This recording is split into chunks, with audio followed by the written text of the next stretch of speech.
নমস্কার। আজকের এই ভিডিওর মাধ্যমে আমরা দেখে নেব আপনারা কি করে ই-ডিস্ট্রিক্ট পোর্টাল থেকে ডোমিসিয়াল সার্টিফিকেটের জন্য অ্যাপ্লাই করবেন। সেই জন্য সবার আগে আপনাদের ই-ডিস্ট্রিক্ট পোর্টাল লগইন করে নিতে হবে। এই পোর্টালের আইডি পাসওয়ার্ড কি করে পাবেন এই রিলেটেড আমি অনেকগুলো ভিডিও বানিয়েছি। সম্ভব হলে আমার চ্যানেলে এসে সেগুলো একবার দেখে নেবেন। লগইন করার পর ই-ডিস্ট্রিক্ট পোর্টালের একদম বাঁ দিকে যে 3 ডট আছে সেই 3 ডট অপশনে ক্লিক করবেন। এখান থেকে আপনারা সার্ভিস বলে একটি অপশন পেয়ে যাবেন, এটির উপর আরেকবার ক্লিক করবেন। এখানে আসার পর সেকেন্ড অপশন সার্টিফিকেট, এই অপশনটায় ক্লিক করলে আপনারা এখান থেকে লোকাল রেসিডেন্ট ব্র্যাকেটে ডোমিসিয়াল সার্টিফিকেট এই টাইপের একটি অপশন দেখতে পাবেন, এটির উপর আরেকবার ক্লিক করবেন অ্যাপ্লাই করার জন্য। এখানে অ্যাপ্লাই করার জন্য কি কি ক্রাইটেরিয়া আছে সেগুলো এখানে বলা আছে, আমি অ্যাপ্লাই করার সময়ই সেটা বলে দেবো। এরপর নিচে এসে অ্যাকসেপ্ট অপশনটায় ক্লিক করবেন। অ্যাকসেপ্ট অপশনে ক্লিক করার পর প্রথমে আপনার এখান থেকে স্যালুটেশন সিলেক্ট করতে হবে। তারপর আপনার ফার্স্ট নেম, মিডিল নেম এবং লাস্ট নেম পরপর বসিয়ে দেবেন। এরপর আপনার ডেট অফ বার্থ এখানে পুট করবেন, তাহলে আপনার এজটা ক্যালকুলেট হয়ে এখানে চলে আসবে। এরপর আপনার জেন্ডার এখান থেকে সিলেক্ট করতে হবে। ডেট অফ অ্যাপ্লিকেশন মানে কোন তারিখে আপনি অ্যাপ্লাই করছেন সেই ডেটটা আপনি এখান থেকে চেঞ্জ করতে পারবেন না। এরপর আপনার ফোন নাম্বারটা এখানে পুট করবেন। ফোন নাম্বার পুট করার পর ফোনে একটি ওটিপি আসবে, সেটাকে ওটিপি ভেরিফাই করে নেবেন।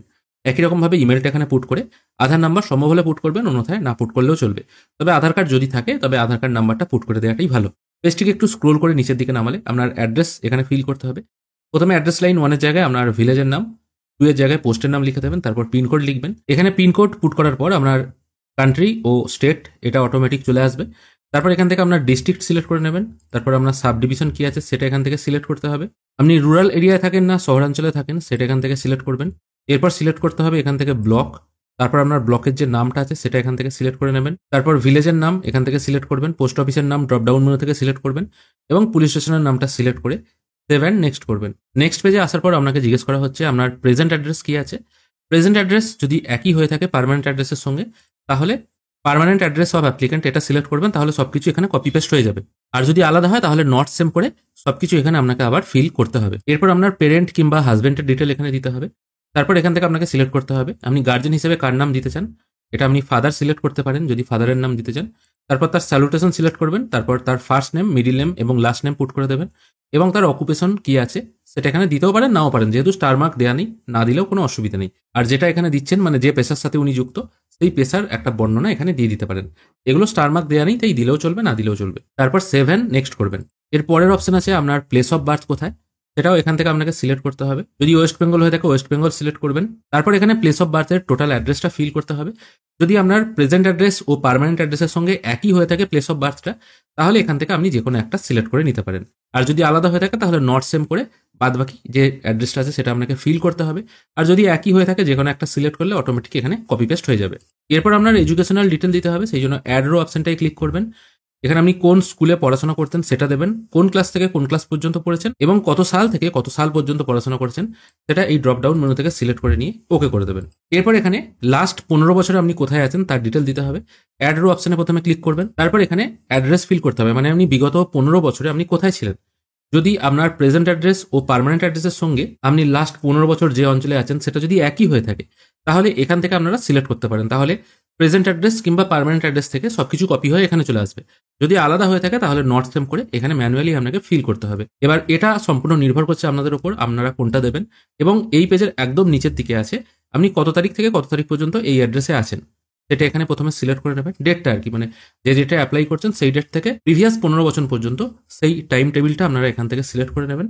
যেমন ধরুন এটা 2024 সাল, তার মানে 2009 সাল থেকে 2024 সাল অবধি আপনি কোন অ্যাড্রেসে ছিলেন এই অ্যাড্রেসটা আপনাকে ক্যালকুলেট করে এখানে বসাতে হবে। একই অ্যাড্রেস হলে তো কোনো অসুবিধা নেই, ওপর থেকে সিলেক্ট করে নিলে আপনাকে আর বারবার ফিল করতে হচ্ছে না। আর কি টাইপের হাউসে আপনি ছিলেন সেটা হবে রেন্টাল হাউস হতে পারে, ওন হাউস হতে পারে বা অফিসিয়াল হাউস হতে পারে, সেটা এখান থেকে আপনাকে সিলেক্ট করতে হবে। তারপর ওকে করবেন। এরপর এখানে আদার ডিটেল বলে কিছু অপশন আছে, এখানে মোটামুটি সেরকম কিছু ফিল করার দরকার নেই, শুধুমাত্র দু একটা জিনিস এখানে ফিল করতে হবে। যেখানে জিজ্ঞেস করা হচ্ছে আপনার পিতামাতা অন্য কোনো জায়গা থেকে বা অন্য কোনো স্টেট বা কান্ট্রি থেকে মাইগ্রেট হয়ে এসেছেন কিনা, এটা জাস্ট নো রাখবেন।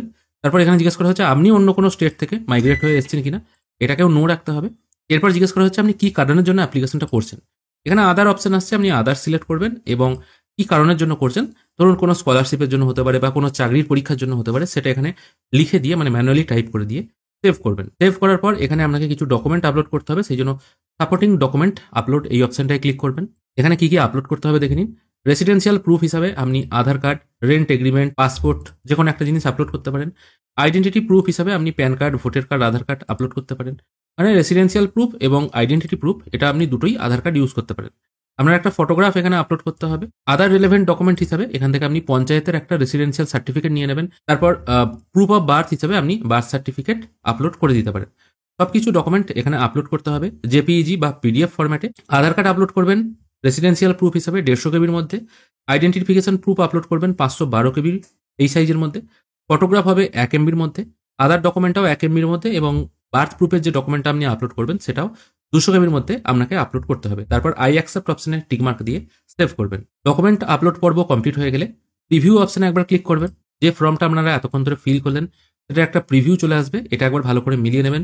যদি মনে হয় সবকিছু ঠিকঠাক আছে তাহলে ক্রস অপশনটায় একবার ক্লিক করবেন, তাহলে এই পেজটা ক্লোজ হয়ে যাবে। তারপর সাবমিট অপশনে ক্লিক করবেন। সাবমিট হয়ে গেলেই আপনাদের সামনে এআই এর নাম্বার জেনারেট হয়ে যাবে। এটাকে ডাউনলোড করে রাখতে পারেন বা নোট করেও রাখতে পারেন। তারপর পেজটিকে ক্লোজ করে দেবেন। এরপর মেন ড্যাশবোর্ডে আপনার যে এআই এর নাম্বারটি আছে সেটা ইন প্রসেস দেখাবে। 3 থেকে 4 দিনের মধ্যে বা কখনো কখনো 1 থেকে 2 দিনের মধ্যেও কিন্তু আপনারা এই ডোমিসিয়াল সার্টিফিকেট এই ইডিস্ট্রিক্ট পোর্টাল থেকেই ডাউনলোড করতে পারবেন। একবার সার্টিফিকেট জেনারেট হয়ে গেলেই এখানে স্ট্যাটাস অ্যাপ্রুভ এরকম একটি মেসেজ চলে আসবে এবং এর পাশেই দেখুন ডাউনলোড সার্টিফিকেট বলে একটা অপশন আছে, এটির উপর একবার ক্লিক করবেন। তাহলেই আপনাদের সামনে এই টাইপের ডাউনলোড অপশন চলে আসবে। এই ডাউনলোড অপশনে ক্লিক করলেই কিন্তু আপনারা আপনাদের যে লোকাল রেসিডেন্স বা ডোমিসিয়াল সার্টিফিকেট সেটা কিন্তু ডাউনলোড করে নিতে পারবেন। আশা করি আজকের এই ভিডিও থেকে আপনারা বুঝতে পারলেন কি করে লোকাল রেসিডেন্স বা ডোমিসিয়াল সার্টিফিকেট অনলাইনের মাধ্যমে অ্যাপ্লাই করবেন এবং কি কি ডকুমেন্ট আপনাকে আপলোড করতে হতে পারে। আশা করি আজকের এই ভিডিও আপনাদের ভালো লেগেছে। যদি ভালো লেগে থাকে অবশ্যই একটি লাইক করবেন। ভিডিও দেখার জন্য অসংখ্য ধন্যবাদ। ভালো থাকবেন।